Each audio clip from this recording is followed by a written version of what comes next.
Good evening. Thank you for joining Gwinnett County Public Library for our Social Equity Alliance series presented by the Equity Task Force. My name is Miriam Mayer and I am an Adult Services Specialist. Tonight, we will be in conversation with Professor Falguni Sheth, author of the book Unruly Women, Race, Neocolonialism, and the Hijab. Now I would like to introduce our moderator for tonight. Manor Ratani is a library associate at the Norcross branch. She has been part of the library system for 5 years and is currently a member of the Equity Task Force. Welcome, Manor. Hi, happy to be here, and we're very honored to have Falguni here to talk about her new book. I'm just going to give a little bit of background about her. She is a professor of women's gender and sexuality studies. She holds a degree in philosophy.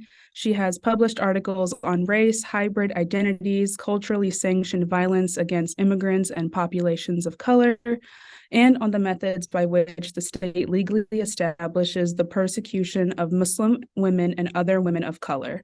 She has also published several books, including Toward a Political Philosophy of Race, which considers how racial divisions preserve state power, and her latest book, Unruly Women, Race, Neocolonialism, and the Hijab, which explores the racial dynamics of judicial discourses that discipline Black Muslim and Muslim women of color in the United States.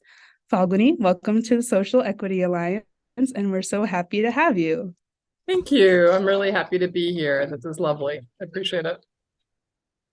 So just to start us off, can you just tell everyone a little bit about the overarching premise of your new book, Unruly Women? Sure. So this is a project that I really have been working on for about 15 years. The book came out earlier this year, but I was especially interested in the aftermath of September 11. I had done a lot of research on the way that Muslim men were being harassed in the United States after 9/11.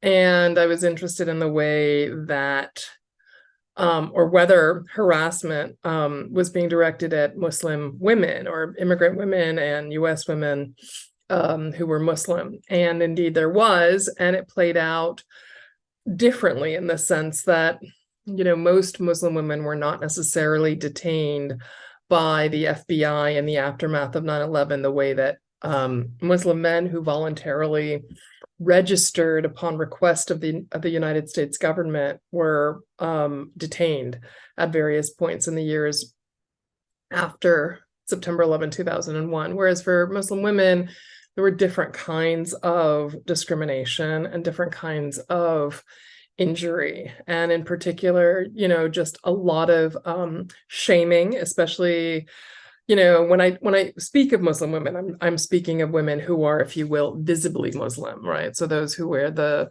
chadar or the hijab or the niqab, and so they were being culturally shamed in many ways, as if somehow Islam was antithetical to the values of being American.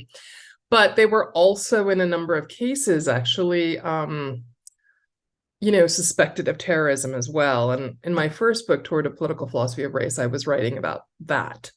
I was writing about, in fact, 2 teenagers who were Muslim, Tashnuba Haider, who was Pakistani, of Pakistani origin, and Adama Ba, who was Senegalese, who were arrested on charges of terrorism because... And I couldn't figure out, the newspapers were reporting it, but I couldn't figure out what the suspicion emerged from. And after a lot of work, I figured out that they had both been going to an immigration appointment at 26 Federal Plaza in Manhattan, which used to be Immigration and Naturalization Services. That's where you would go if you needed to renew your visa or if there was some problem with your immigration status.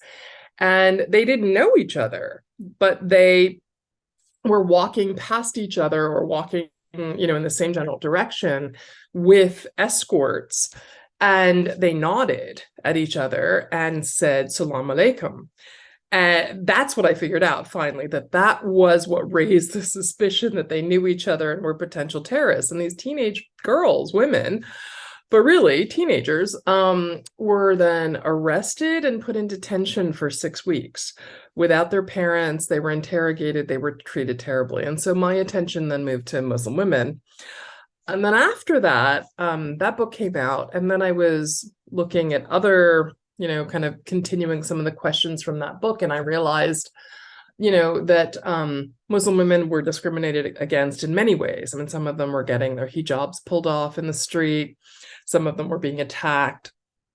And then what became clear is that seemed to kind of dissipate a little bit, but there was this incredible kind of self-congratulatory tone on the part of the United States that we don't discriminate against people on the basis of religion. And this really came to a head in 2015 because there was a young woman who had sued Abercrombie and Fitch because she had applied to work there. This was out in California, Samantha Alauf, and she had a stellar interview by all accounts. She took their tests and, it looked like she would have been a perfect person to be a salesperson at Abercrombie and Fitch.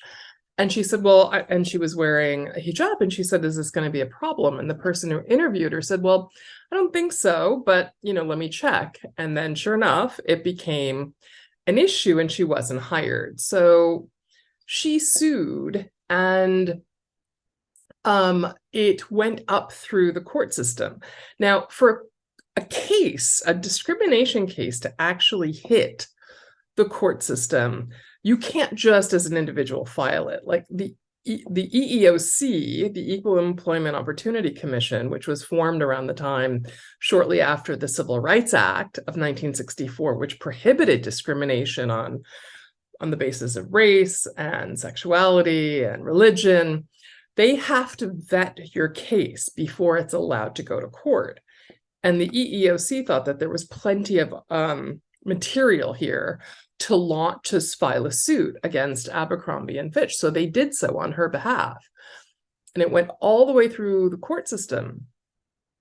And the court came back and said, oh, absolutely, this is discrimination. And I remember in 2015, this huge kind of national sense of congratulations, this is correct. We as a country don't discriminate on the basis of religion. And I thought, but there are meanwhile hundreds of cases of religious discrimination that have never made it through the courts, that they've been dismissed or they've been thrown out. And I was really interested in showing the ways in which discrimination often plays out in very quiet ways. So that is a very long-winded way of talking about the premise of the book, is to say that actually racism and discrimination can happen through the guise of being procedural, through the guise of rules. And so that's what I set out to show. Well, I have to say, I did read the whole book and it was super fascinating, but I've been out of school for a while, so I can't read academic texts the way that I used to. But I feel like I still learned a lot. And obviously, your book kind of centers on the concept of neocolonialism and race. And if you wouldn't mind defining what neocolonialism is and how that ties into race and how those two end up working into the perception of Muslim women of color and the hijab. Sure. Well, first of all, I'm really impressed that you read the whole book, but and I'm glad that you were able to kind of get something out of it. I actually really make it a point, even though I'm an academic, to try to write accessibly. So I'm sorry that it felt super academic. My point was to try to make it much more accessible than your typical kind of scholarly book, without sacrificing the complexity of the framework. So, this is actually has been an issue for me, is that it's very hard to find vocabulary that can adequately describe the kind of dynamics that can point to subtle issues of discrimination, and in particular for immigrants of color. And in particular, many immigrants of color, whether they are Black or brown or somewhere in between, are often migrating to North America from countries that were colonized at some point. So, India, Morocco, even though Morocco was in the World Cup, and I know that there was a lot of rooting for Morocco because it was a former colony of France. Algeria, and in fact, many places that were, and even Pakistan and Bangladesh really kind of emerge after the British leave that large area that they call India. And so but what's been also interesting is that there are many of us now after 1965 whose parents immigrated here, who are growing up really as Americans. And, while some of us have managed to find a way many of us have found a way to move through the world, there's also a lot of resistance to who we are, that even when we try to be assertive and independent and autonomous in our own way, that there are ways in which we are still told how to behave, not necessarily directly, but through things like professional dress codes or, regulations concerning, for example, Black women's hair. So this is the closest analogy that I can find. And so neocolonialism is my word. It's not my word. It's been around for a while, but the way that I'm using it is to say that actually the kind of colonial dynamics that happened in many home countries of immigrants, they don't go away just because colonialism is over.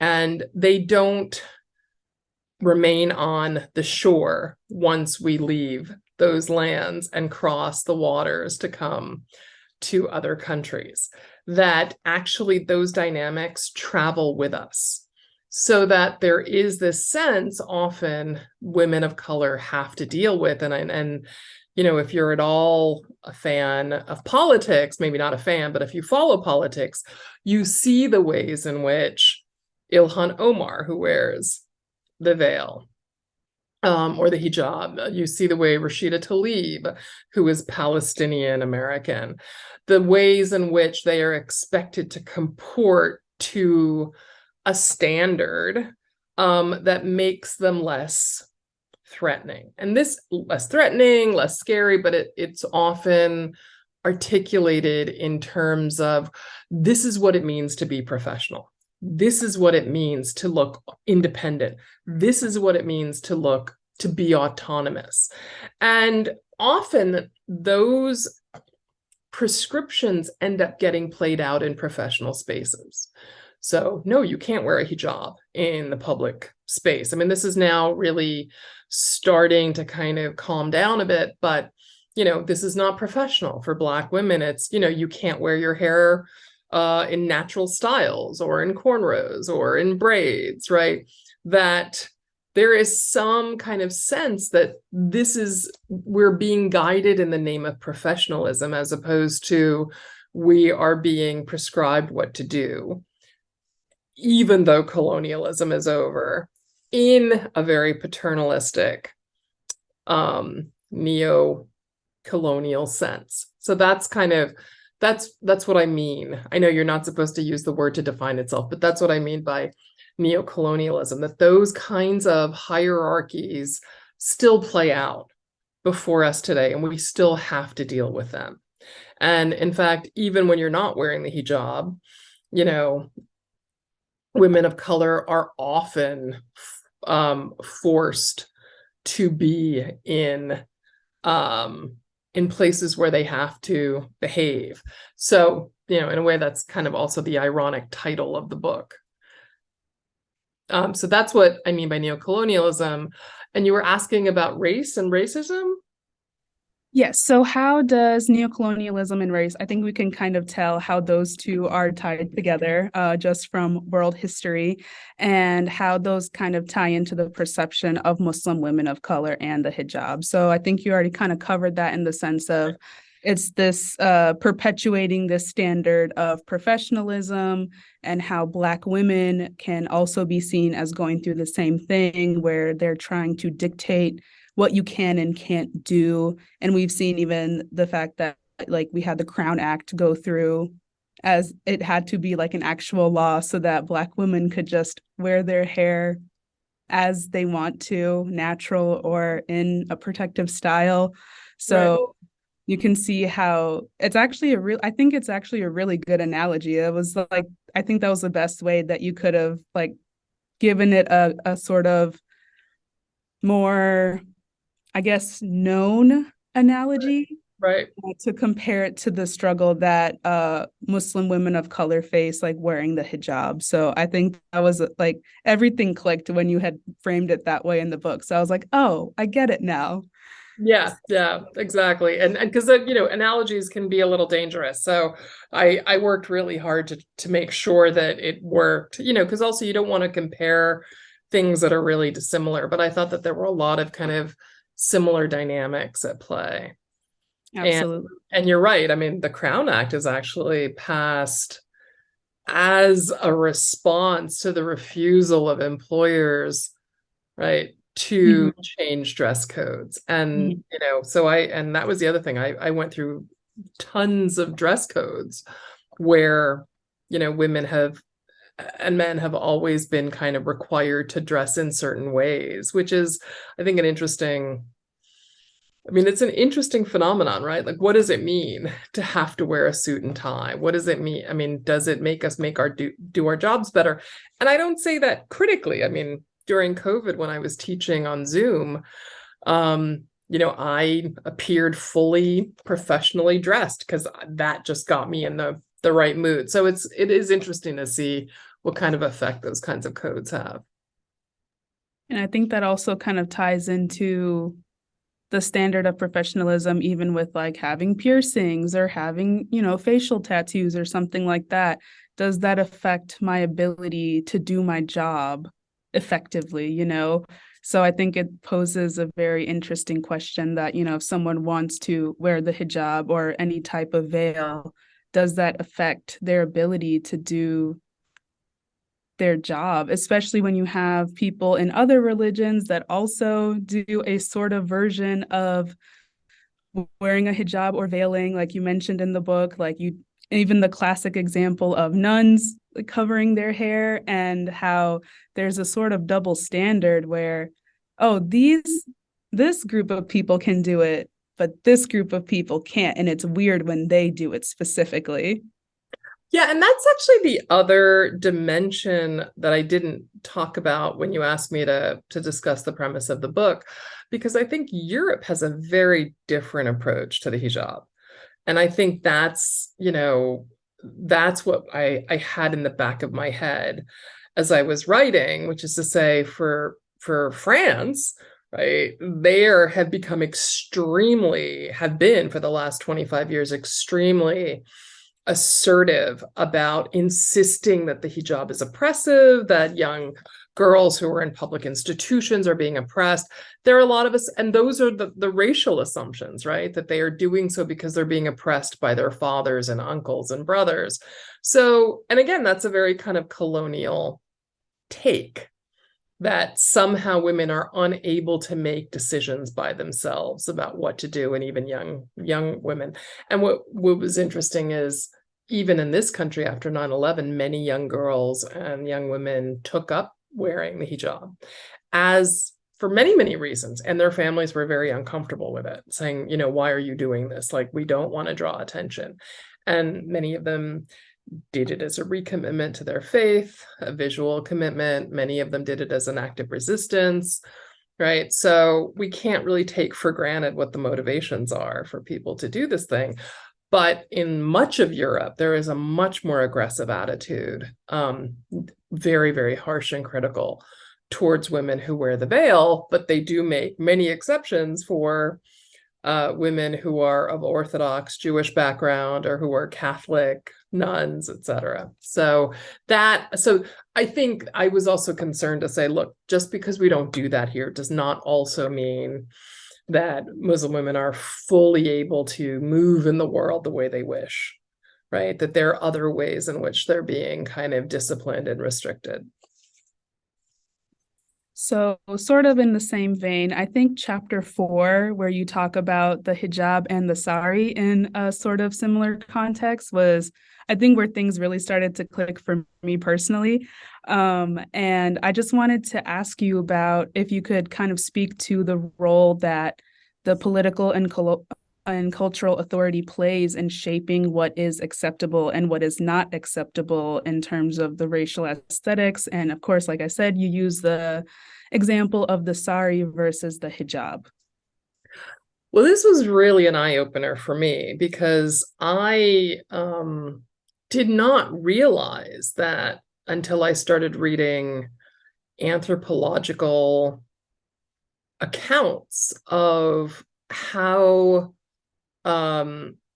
women were admonished by Christian missionaries in the 17th and 18th centuries, women who wore the sari, and they were admonished because they did not wear the blouse, which we think of as commonplace for those of us who come from countries where women wear saris, right? Pakistan, India, Indonesia, Singapore, elsewhere. So I was interested to see that actually the history of the sari is that it's really changed like so many other kinds of clothing, right? For women in the United States, for example, bloomers were this big kind of expression of liberation so that women, suffragettes could ride bicycles and be physically active and get fresh air. And that eventually turned into pants, right, for women. So that was really interesting that they were actually admonished because they weren't covering up enough for both the British missionaries who were there and also other British authorities, which then started a lot of antagonism with local priests. So patriarchy is still there, right? In a different form. And so these priests were extremely angry because there was a lot of caste hierarchy as well. And so they thought they were being disrespected when women wore these blouses. And so they were really kind of suffering a kind of violence. And even Hindu women would admonish their kids, their daughters, for covering up too much because they thought that they were behaving too much like Muslims. And eventually Bollywood and lots of other cultural developments led to the sari appearing super glamorous and into, the incarnation that we often see now in movies. And a lot of British and Western celebrities started wearing them. Like it was kind of, a hot thing to do before charges of cultural appropriation. So Cherie Blair, who is the wife of the former Prime Minister of England, Tony Blair, she would wear one. Anna Kournikova, who was a big tennis star, she would wear them. Goldie Hawn wore a sari. I have all of these pictures which didn't make it into the book. And so, so then it becomes extremely kind of palatable and appealing for a Western audience in a way that the veil has never been subjected publicly. Although I think that has also begun to take off in different kinds of very wealthy countries where women want to show their wealth. But also, so it's now starting to happen that the hijab, you can wear it in different styles, that it can be quite glamorous. But I think this is a more recent development, whereas I think the sari was much more subject to that kind of exposure and that kind of glamour than the hijab. And so I think that's kind of also part of the sense of cultural approval or acceptance of the sari versus the hijab now. It's fascinating, especially seeing the appropriation of the sari nowadays and all the people in Hollywood wearing it. And that's a whole other conversation, honestly, that we could get into. And I'm fascinated by it, but I'll move on to the next question. Okay. So You state that there is an assumption that racism or discrimination is non-existent until it's explicit, spectacular, explosive, or confrontational. Could you speak more about implicit biases and how they can affect perceptions of others just as much as explicit biases? So I think that's really what I've been talking about in my responses to your earlier questions, that the implicit biases come out in terms of how women of color and immigrants should behave and how they should look. That because they appear to be culturally distinct from us, that somehow they're not professional enough, and that they're not liberated enough, and they don't have a sense of freedom. They're not free because they don't appear free. And that's really what I've been trying to kind of think through in the book. So, what does it mean to say that somebody is not free? Because they don't appear free to us, but we don't necessarily know what happens in the rest of their lives. Now, this is not to say that there is not extreme oppression, as we are also seeing in places like Iran, which, we can talk about in a minute. So I'm not suggesting that, but what I'm suggesting is that short of institutional mandates, short of governmental mandates, I don't think that we can make assumptions about somebody's worldview or life from the outside. I think another way of that implicit bias, although this is not the standard definition, that implicit bias kind of makes itself known is, for example, even in the way that we tend to think of Western versus non-Western, that things that are different are compared to a norm, which is considered a Western norm, right? And so the other is often compared to what a dominant assumption is. And so I think that's also a kind of implicit bias. For example, when we talk about going out to eat, right? We'll talk about, if you eat meat, you'll go to a place that has American food or burgers, and then there's ethnic food. And I do the same thing, right? Ethnic food. It's like, well, what do we mean by ethnic food? We mean food that is somehow not indigenous to the United States, except that so-called American food is also not indigenous to the United States, right? Because aside from indigenous American Indian populations, most of us, right, came through other means. And so that's also a kind of bias, which I think many of us, just kind of, you fall into the lingo because it's a kind of shorthand and it signifies something, but that tells us something, right? So, Chinese food. And we know darn well that Chinese food in the US is very different from the kinds of complicated and complex cuisines that you might find if you go to a Sino-dominant area. And in fact, we have Chinese immigrants to Mexico. And so that Mexican cuisine also has just a range of Asian influences in it, which, we don't really talk about. And so so that's where I think that's an example of other kinds of implicit biases that we just walk around with every day. And since you briefly just mentioned Iran, that is a perfect lead-in to the next question. So because we've been seeing a lot of the protests in Iran about, the right to wear or not wear the hijab or wear it, quote unquote, correctly, and because of the death of Mahsa Amini, can you comment on how violating women's rights to decide whether they want to wear the hijab or not relates to the violation of a woman's right to choose, in this case, abortion in the US? Yeah, I mean, certainly they're on the same spectrum. And I think they're comparable in the sense that there is a lot of violence involved in preventing women from acting, right? From, articulating their own identity.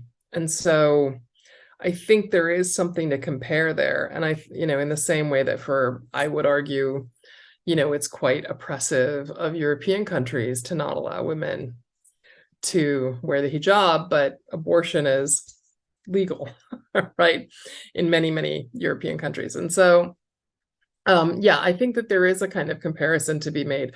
But I will also say that I think, Frantz Fanon, who is kind of an important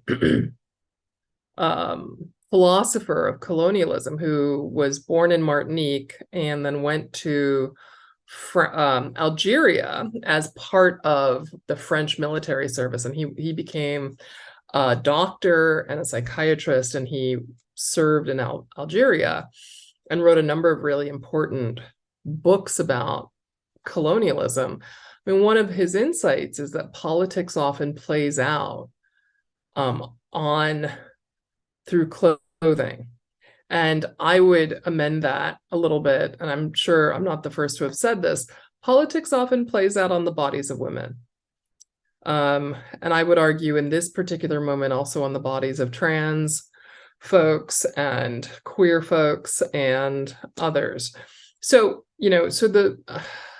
I think that there are a lot of analogies, and I think there are a lot of connections. So even though on the face of it, this book is about Muslim women, I'm really writing with a view to thinking about the similar dynamics as they affect non-Muslim women, different kinds of sexual subjects, and to say, actually, I think this can also apply there, but it's too broad for me to try to talk about all of that in that. But I do think that women's bodies are the easiest, among the easiest, not the easiest, but especially in this particular moment, the most vulnerable bodies to play politics out on. And I think that's what we're seeing also in Iran. And we've also seen it about a year ago in South India, because there typically there was it's in, I think it's in Kerala, but I can't remember for sure. But there is now a move afoot to really mimic Europe. And to prevent women from wearing the hijab in public institutions. And this is a result not of American fundamentalism, but Hindu fundamentalism, because the president there is an extreme religiously fundamental and conservative person. And so under his auspices, these kinds of extreme practices are now being waged against Muslim women there. So I'm sorry to say that it's unfortunately contagious in a way, so to speak. I remember hearing about that as well. I think I remember seeing images of like protests that were happening in India because of the fact that there were girls just trying to go to school and they were getting their hijabs ripped off and they were being sent home and all this kind of stuff. So it's, as you say, it is contagious, and it's not just like a Western thing. It kind of happens everywhere. Well, but it's also happening under the lead of the West, because this was a kind of impulse that was couched as being anti-terrorist. And anti-terrorist is not just about Christians versus Muslims. Anti-terrorism has now been deployed by Hindus against Muslims. And as we've seen in Myanmar, is being deployed by Buddhists against Muslims, as in the case of Rohingya refugees. So these logics tend to spread. And unfortunately, we're seeing this as almost a kind of inception coming from the US to other places. And I'm sure the existence of the internet has kind of helped propel those ideologies across the world too, in the fact that the West kind of influences other people to kind of do similar things. Yeah, I don't quite know how that works, but yes, I suppose that there is a certain kind of cultural hegemony. I mean, I'm fairly skeptical of the internet, and I try to stay off of it as much as possible. Not very successful, but I do think that there's a lot of that kind of cross-fertilization, which is not terrific. I'm not sure that it's a great tool of freedom, as it were. All right. So our last question to just sort of wrap up, what is the biggest takeaway that you would like your readers to get from your book? Uh, I don't know. What's your biggest takeaway? And I'll tell you if it resonates with me. I think for me, even as a Muslim woman that lives in the US, I obviously don't wear hijab, I don't veil in any type of way, but just the fact that I think this book helped me become more cognizant about the nuances of how political the hijab can be. Because to me, it's as easy as it's a choice. If you want to wear it, you wear it. If you don't, you don't. And I don't think anybody else needs to have a say in that. But to think about it in the context of tying it into because of colonialism and how it differs because of race, that intersectionality is also super important to address. And so I don't think the intersectionality part had kind of clicked in my brain until I started reading this book. So I think that was my biggest takeaway, that whether or not, you are a colonized country or whatever it might be, the effects of colonialism are still present today, no matter how advanced a country or a place might be. And I feel like it almost seems like everything can still be traced back to colonialism, no matter where you are. But that was my takeaway.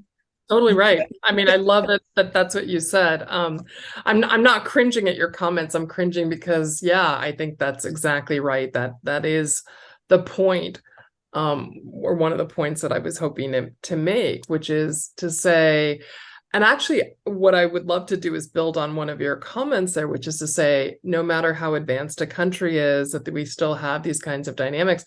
I would say a country is viewed as advanced, especially in relation to trying to insist that formerly colonized subjects, immigrants, need to behave in a particular way. That I think there's a tight connection between the two, right? So it's not in spite of, I would say it's because of.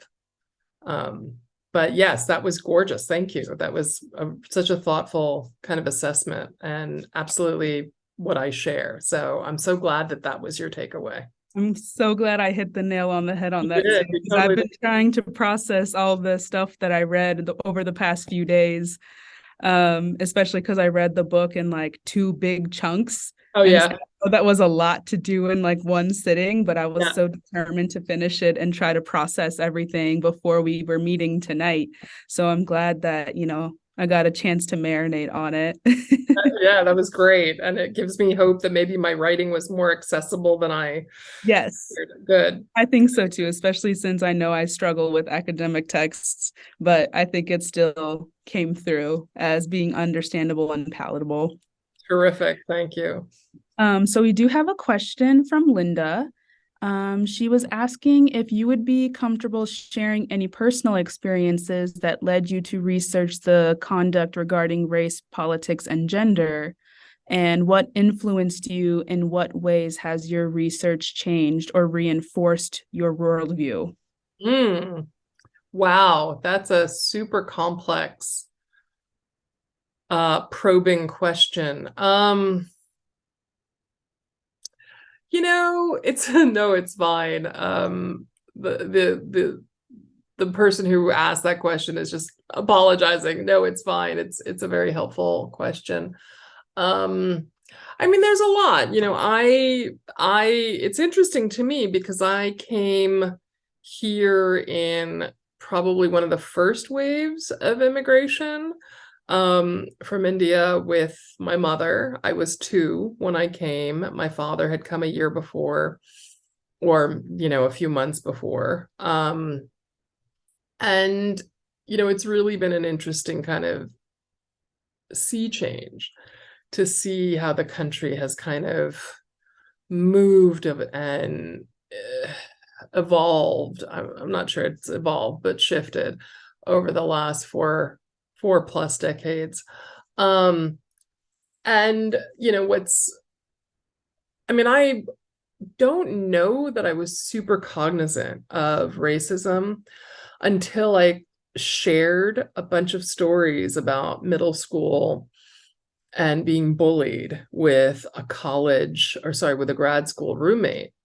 And so that would have been when I was in my 20s and talking about a time when I was 11 or 12.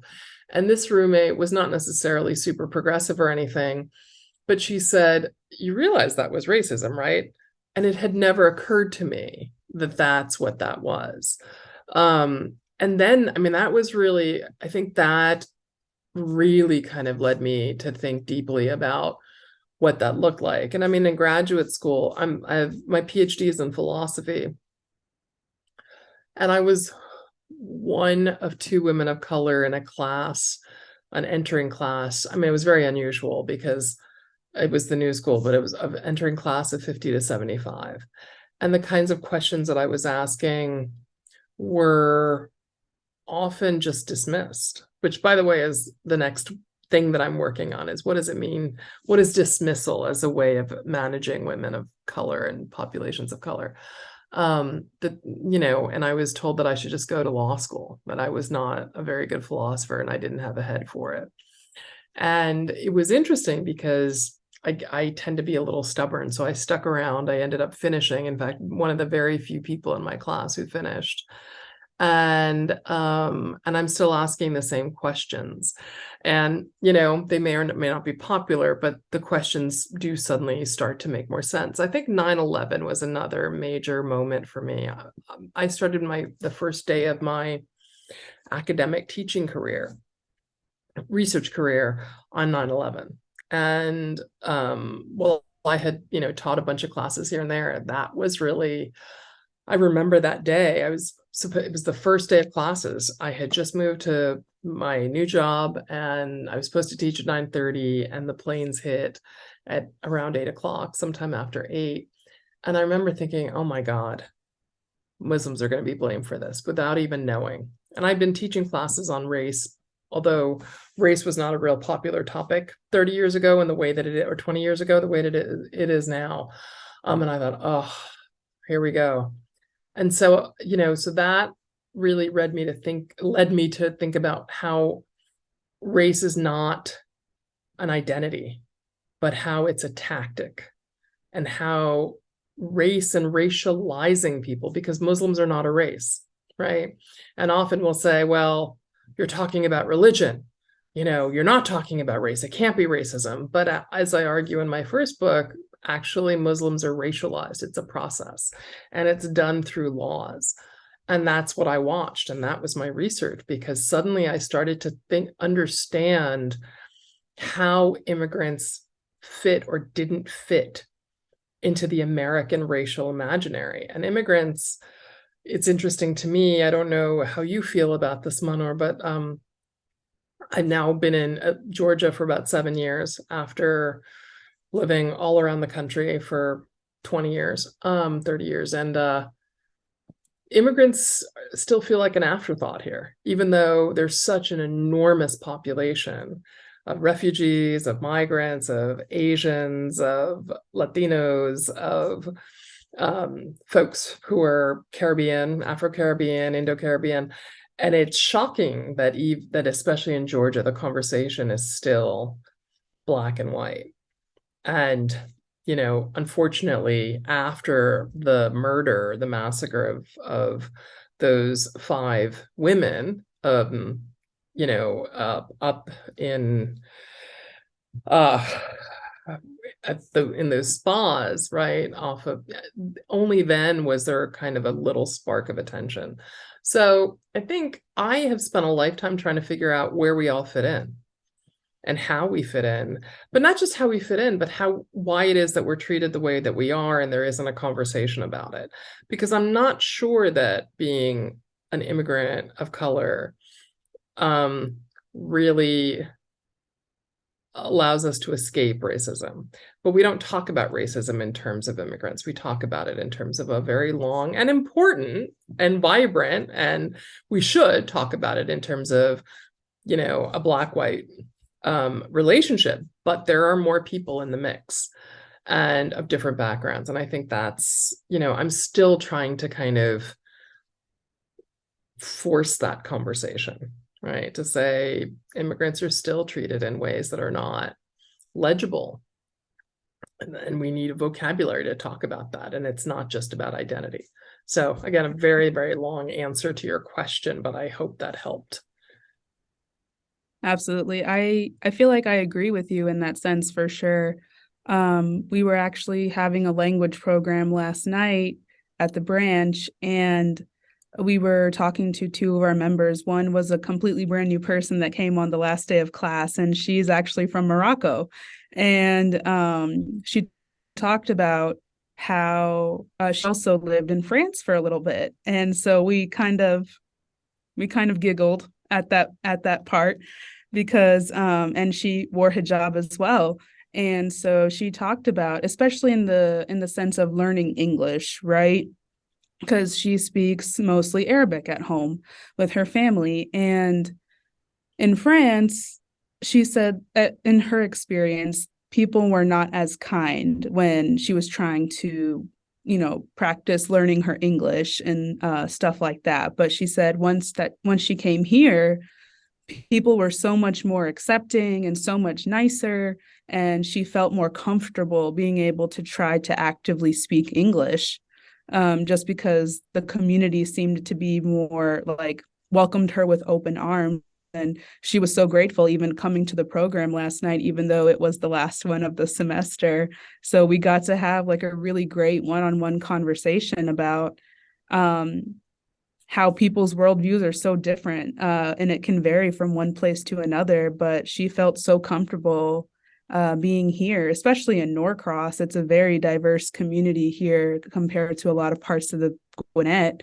And so I thought it was an interesting conversation to have, and how that kind of, especially in the sense, relates to, trying to learn English as a second language.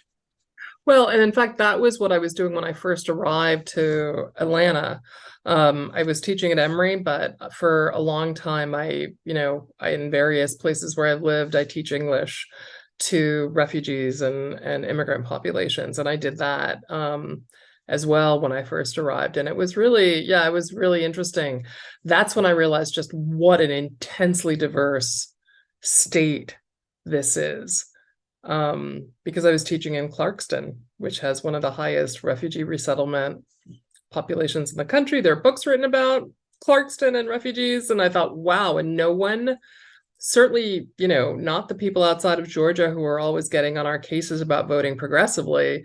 Like they don't even know, they are learning that, but it's a really diverse state. And I think that's what, unfortunately, a lot of our Yankee and West Coast friends don't realize, even though I am a Yankee. So no, I think I'm actually originally I was born in Illinois. So it was actually, and I moved here when I was 8. So I've been here for most of my life. And it's funny, I used to associate, the Midwest and northern states to be so much more diverse, and thinking the South was not as diverse. But as I've grown up here and gone to school here, it was the complete opposite. I've been in the most diverse classrooms I've ever been in my life when I was living in Illinois than living here. And even like middle school, high school, that was like the formative years. And it was so nice to be surrounded by that. And we didn't feel like we were othered, because we were all just kind of in this community of, majority, minority. And I think that also helps too. that was also fascinating to me. I just finished this past summer reading Sanjana Satyan's book, The Gold Diggers. And that was an eye-opener because it is set in Johns Creek. And all of the characters are South Asian or East Asian. And I thought, oh my goodness, like it was all about kids growing up in grammar school in Johns Creek. And I was amazed. I thought I've never experienced that. I've always gone to school in predominantly white, except for Berkeley out on the West Coast. That was a very diverse place, but still not as diverse as this. So yeah, we've got amazing novelists of all kinds of backgrounds, who grew up in Georgia, and they're making a real impression on the world. So yeah, I have to say I'm really impressed with how this incredible array of people that, are my neighbors in this state. Yeah, and Linda just wanted to add and said thank you for sharing your impressive and rich background.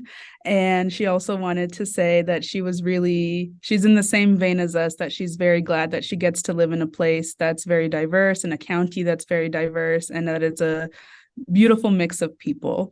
So I think I can definitely agree with that for sure. Indeed, indeed. I do as well. Thanks for your question, Linda. That was a really nice invitation for me to share some of my thoughts on that. I appreciate it. So Falguni, thank you so much for being here and taking the time to come to our program and talk about your amazing new book. If you would like to check out a copy of Unruly Women, you can place a hold at your closest Gwinnett County Public Library, and have a great night. How exciting. Thank you so much for this great hour to talk about ideas with you. I appreciate it. Thanks, Manor. Of course, it's been a pleasure.